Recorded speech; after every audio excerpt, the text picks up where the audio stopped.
విశాఖపట్నం లింగంపల్లి మధ్య నడిచే జన్మభూమి super fast express సాంకేతిక సమస్యతో నిలిచిపోయింది.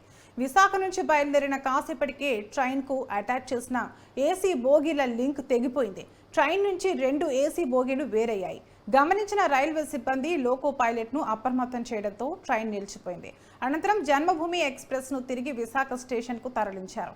ఏసీ బోగీల లింక్ తెగిపోవడానికి కారణం గుర్తించడంతో పాటు తిరిగి వాటిని లింక్ చేసేందుకు రైల్వే సిబ్బంది ప్రయత్నిస్తున్నారు. సమస్యను పరిష్కరించాక జన్మభూమి ఎక్స్ప్రెస్ తిరిగి బయలుదేరుతుందని రైల్వే సిబ్బంది అనౌన్స్ చేశారు.